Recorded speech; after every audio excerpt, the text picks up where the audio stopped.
All right, welcome to section 4.1, where we're going to be finding maximum values and minimum values.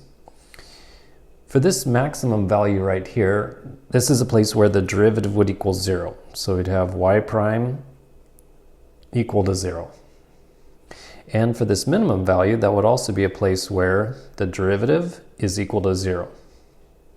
And right there, you might notice that we've got a little cusp going on.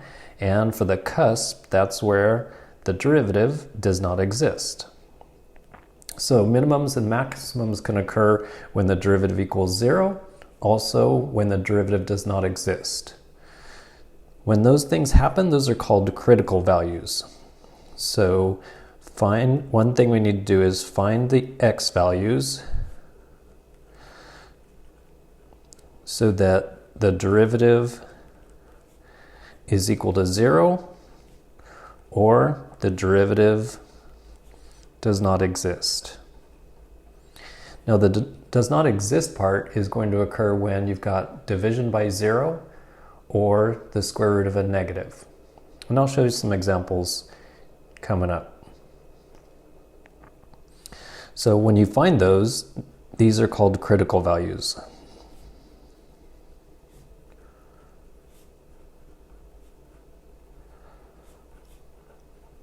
All right, now on to the first example.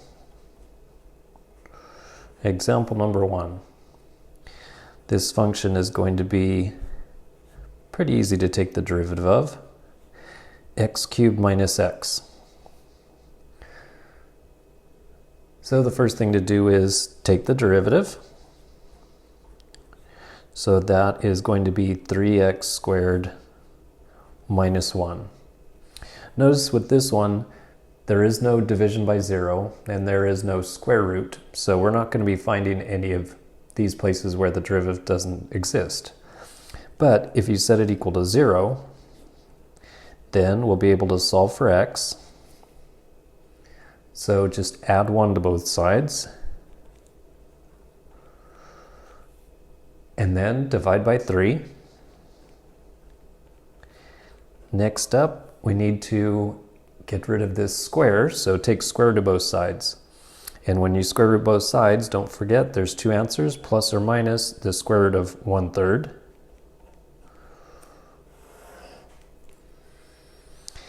And that could even be simplified, so x is going to be the square root of 1 is 1, so plus or minus 1 over the square root of 3. Now I want to take a look at the graph and see what's going on. So I already typed that into the calculator. Make sure that you are graphing the original function, not the derivative. So here we go. And then take a look at the graph. And it has a maximum value right here and a minimum value right here. So this corresponds to the negative 1 over square root of 3, and this is the positive square root of 3. But I want to check that and make sure that it looks right. So if I check the negative 1 divided by the square root of 3, yes, that's the top, and the positive 1 divided by the square root of 3, that's the minimum.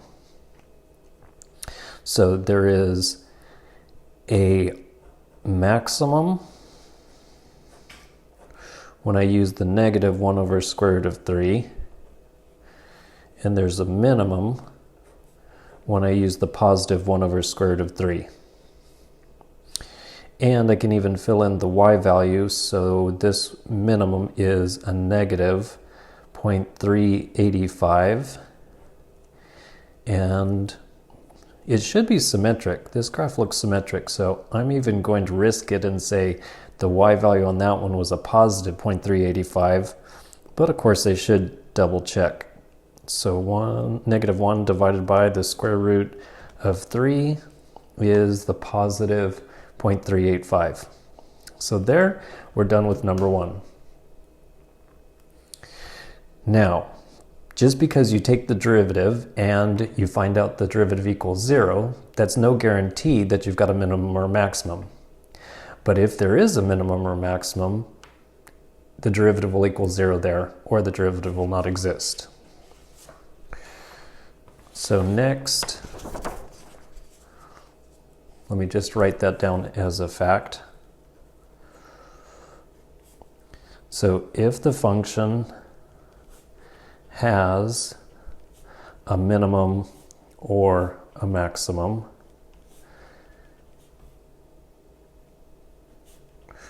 those will occur at the critical values.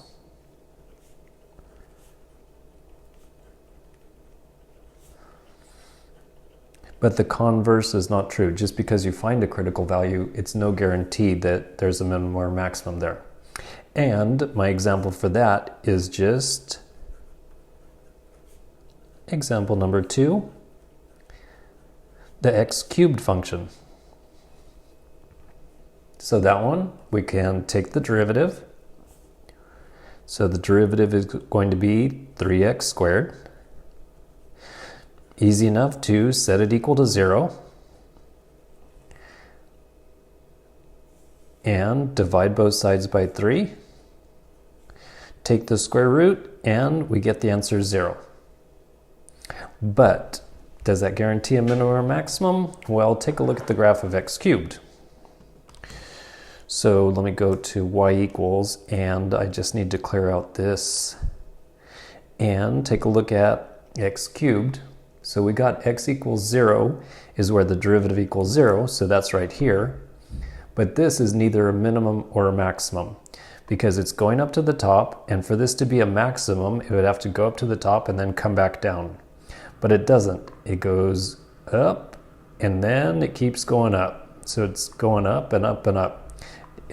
In order to be a maximum, it has to go up and then down. Or if it was a minimum, it would have to be a U shape like this. So this one has neither a minimum or a maximum. Make my little fancy graph right here. And so this point right here is not a maximum. It's also not a minimum. So this graph has no minimums or maximums. And then how about one that takes a little more work when taking the derivative?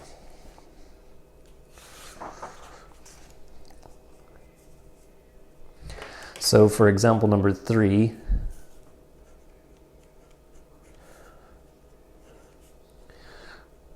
I'll just call it y equals for shorthand. And then this one is going to be a 2x plus 1 divided by x squared plus 1. All right, first of all, take the derivative, which of course means that we get to use the quotient rule. So that I don't forget to square the bottom, I'm going to go ahead and do that right now. There's the b squared in the quotient formula. And now for the quotient formula, take the derivative of the top, which is 2, and then leave x squared plus 1 alone, minus, leave the 2x plus 1 alone, and then take derivative of x squared plus 1.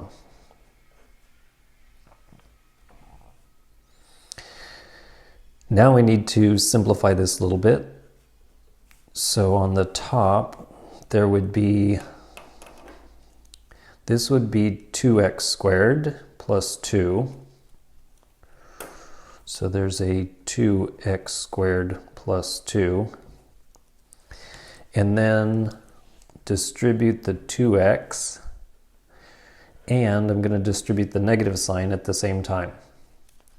So then there would be minus 4x squared, and then minus 2x. And the whole thing is still divided by x squared plus 1 is squared. And then that could be simplified even more. And I'm going to go ahead and simplify combined like terms. So there's combining the x squares, these two together makes negative 2x squared. And then there would be minus 2x and plus 2.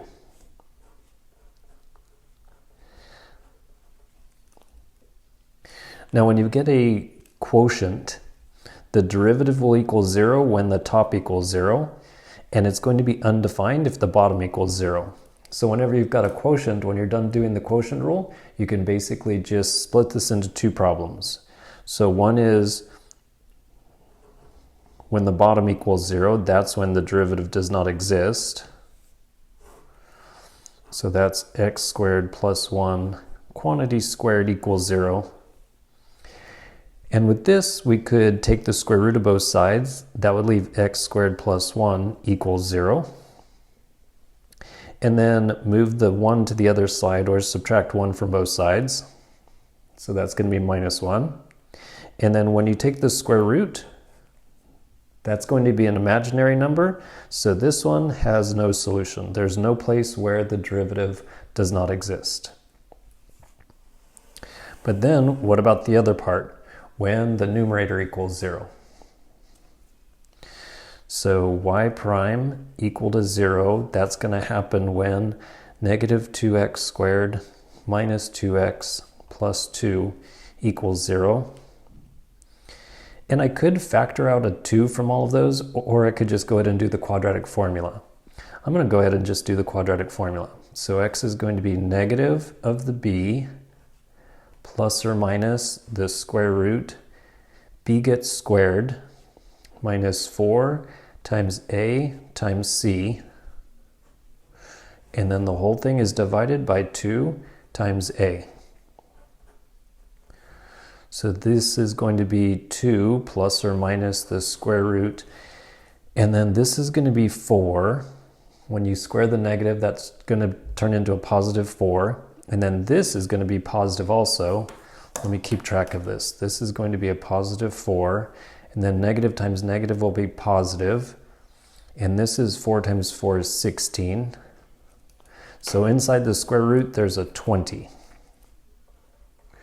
And it's still divided by negative 4. And I want decimal answers, so I'm going to go ahead and use the calculator. So how much is 2 plus the square root of 20 when that gets divided by negative 4?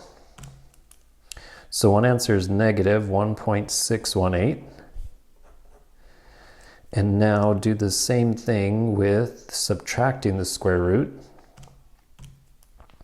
That's a 0.618. And now take a look at the graph and see, are these minimums or maximums? So graph the original function. The numerator has 2x plus 1, divided by, the denominator has x squared plus 1. And then I'll zoom standard. And it looks like right about there, there's the minimum point, and right there is the maximum.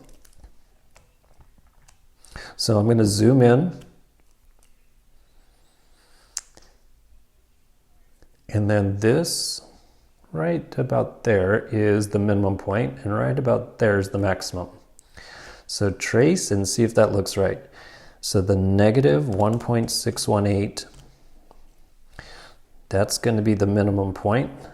When x is negative 1.618, y is equal to, well, that's a strange coincidence. It's negative 0.618.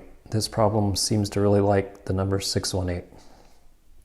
And then when I type in the positive 0.618, then look, it's really stuck on the idea of 0.618. The maximum value is when x equals a positive 0.618, then y is equal to a positive 1.618. All right, so that's for example number 3. Now I know what you've been waiting for, trigonometry. That's right. Example number 4's got some trig. So for example number 4, we're going with the function is sine of x plus cosine of x. Now sine of x and cosine of x go up and down and up and down and up and down forever. So I'm not going to have an infinite number of solutions.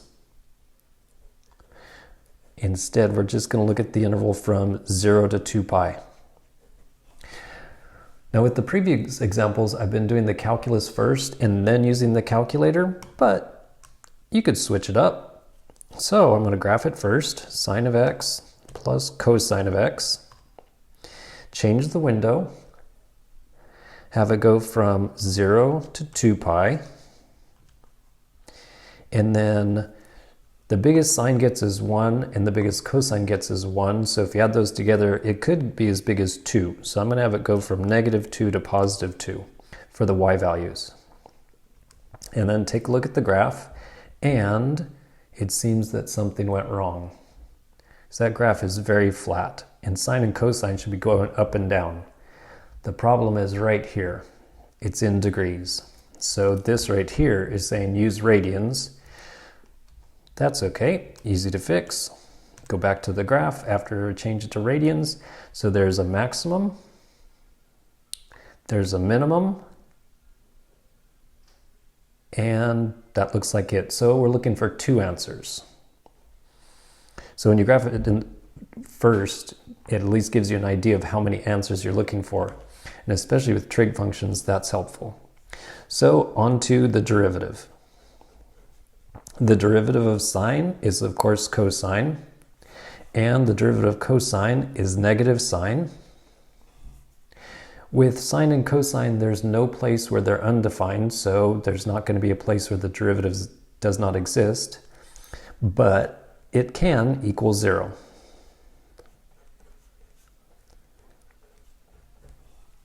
Now we need to solve this trig equation. So I think the easiest way to do it would be add sine to both sides. So that's going to make a positive sine x on the left equals a cosine of x. And when you are trying to solve a trig equation, it's best to have one trig function and have that one trig function equal to a number if possible. Well, the way that I'm going to achieve that goal is divide both sides by cosine of x, because then, for one thing, this takes 2 trig functions and changes it into one trig function, because sine divided by cosine is tangent. And the other piece of good news is cosine divided by cosine is a number, it equals 1. So when does tangent equal 1? Well, you could then use tangent inverse, double checking that we're in radians. Tangent inverse of 1 equals pi over 4. If you don't recognize this as pi over 4, you can divide it. So just hit divided by. Don't type in the decimal, just hit divided by. Divide that by pi, and then it will tell you 0.25. And if you don't recognize that as 1/4, go to fraction, change it to a fraction. So that means it's 1/4 of pi. So one answer is x equals pi over 4. But if you remember from the graph, we were actually looking for 2 solutions. So tangent looks like this. When you want to know when does tangent equal 1, you go over to the function, go down to the x-axis, and this will be pi over 4. Now tangent actually has asymptotes at negative pi over 2 and pi over 2, which means that the length between these two is a length of pi. So that means that the period of tangent is pi. So if you were to draw another branch of tangent and follow this line across, then when I extended that line over, I was actually adding on pi. So that means that this x value is going to be the original one, pi over 4, plus another pi. And if you get a common denominator, multiply the bottom by 4, multiply the top by 4, then this is going to be 5 pi over 4. So I'm just going to add that up here.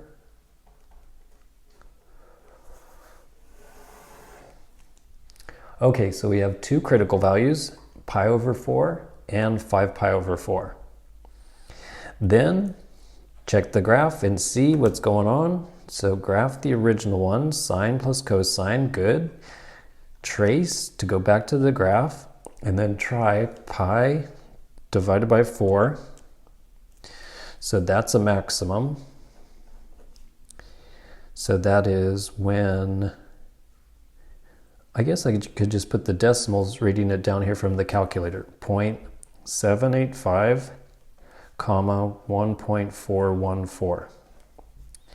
And then there's a minimum value at 5 pi divided by 4.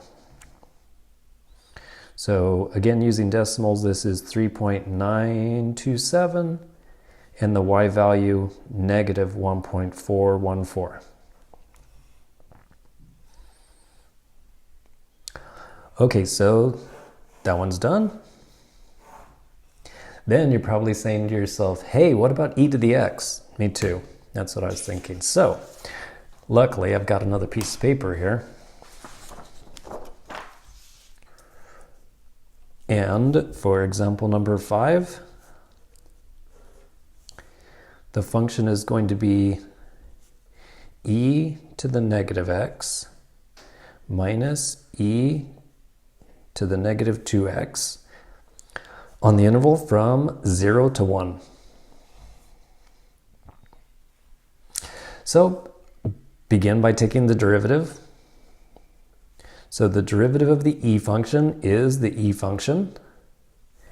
And then do the chain rule. The derivative of this negative x is a negative 1, so multiply by a negative 1.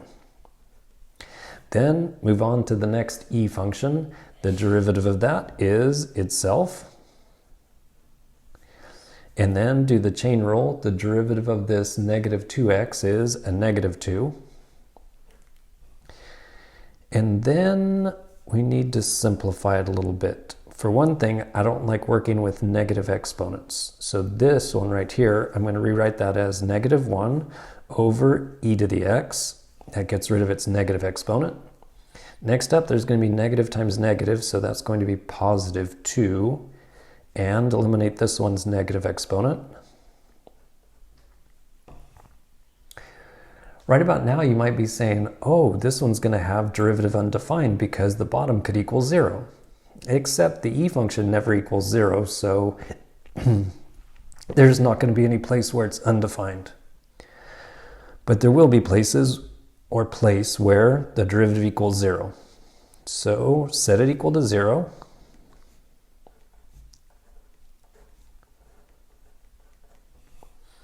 And the next thing that I would like to do is, well, there's two ways I could do it. One is the common denominator for these two is e to the 2x. So I can multiply both sides by e to the 2x. And the good thing is multiplying by that side by e to the 2x will still be 0. Or another way to do it is you could take this term, add it to the other side, and then cross multiply. Now, this second method only applies if you have two fractions. The first method I said, that applies all the time, no matter how many fractions you have. So I'm going to do the more general method. You take the common denominator, which in this case is e to the 2x, and multiply both sides by e to the 2x.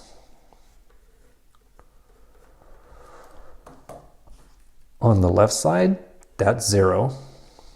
And then we need to distribute,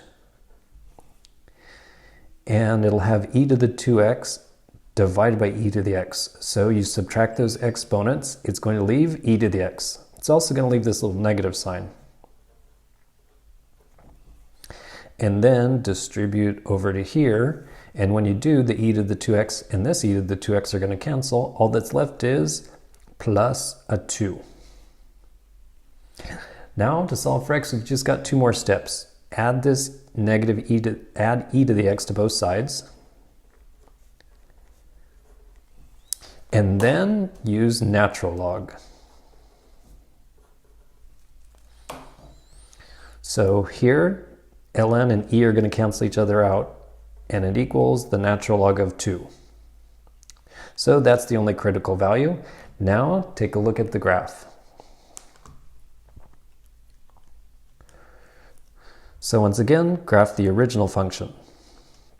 e to the negative x minus e to the negative 2x, and the window is from 0 to 1, so change the x's to go from 0 to 1. And right now it says negative 2 to 2. I think I'm going to start with that and see what it looks like. So take a look at the graph, and that's a pretty short function. Because these are negative exponents, that means we're really dividing, so we really have small functions. Let's see, how about the y values go from 0 to a half. Okay, now I can see a little bit better. So it looks like right there, the derivative would equal 0. And I got that should happen at natural log of 2. So trace natural log of 2, and we have a maximum value. Now with the other ones, I didn't sketch the graph, but you could do that. I'm doing it because I also want to make another point.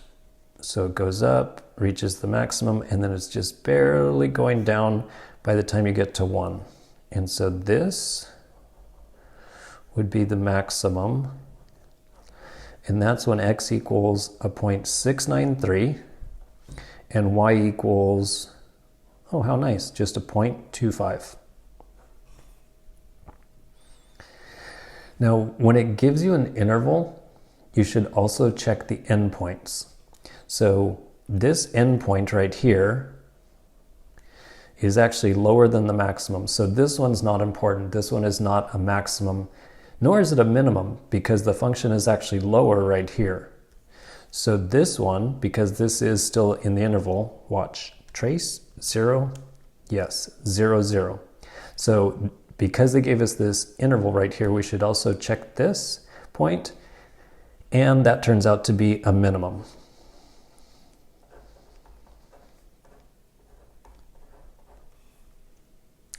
Now, in this section, 4.1 and perhaps in 4.2, they'll ask you sometimes for the absolute min and the absolute maximum.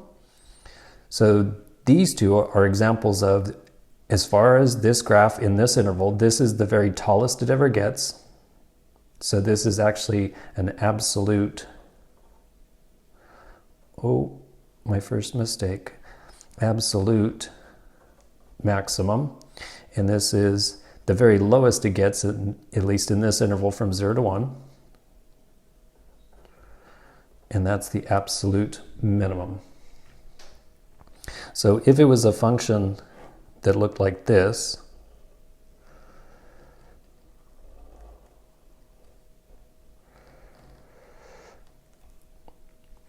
then this would be a maximum, this would be a maximum, but this would be the absolute maximum. And this one, you could just call it the maximum. It's also called the relative maximum. So relative means within its own little neighborhood, it's the top of the hill. This is saying if you look at the whole graph, then this is absolutely the tallest that it ever gets. Likewise, this would be a relative minimum, and this point down here would be the absolute minimum. All right, well, that was fun. That's section 4.1. Hope you see me soon.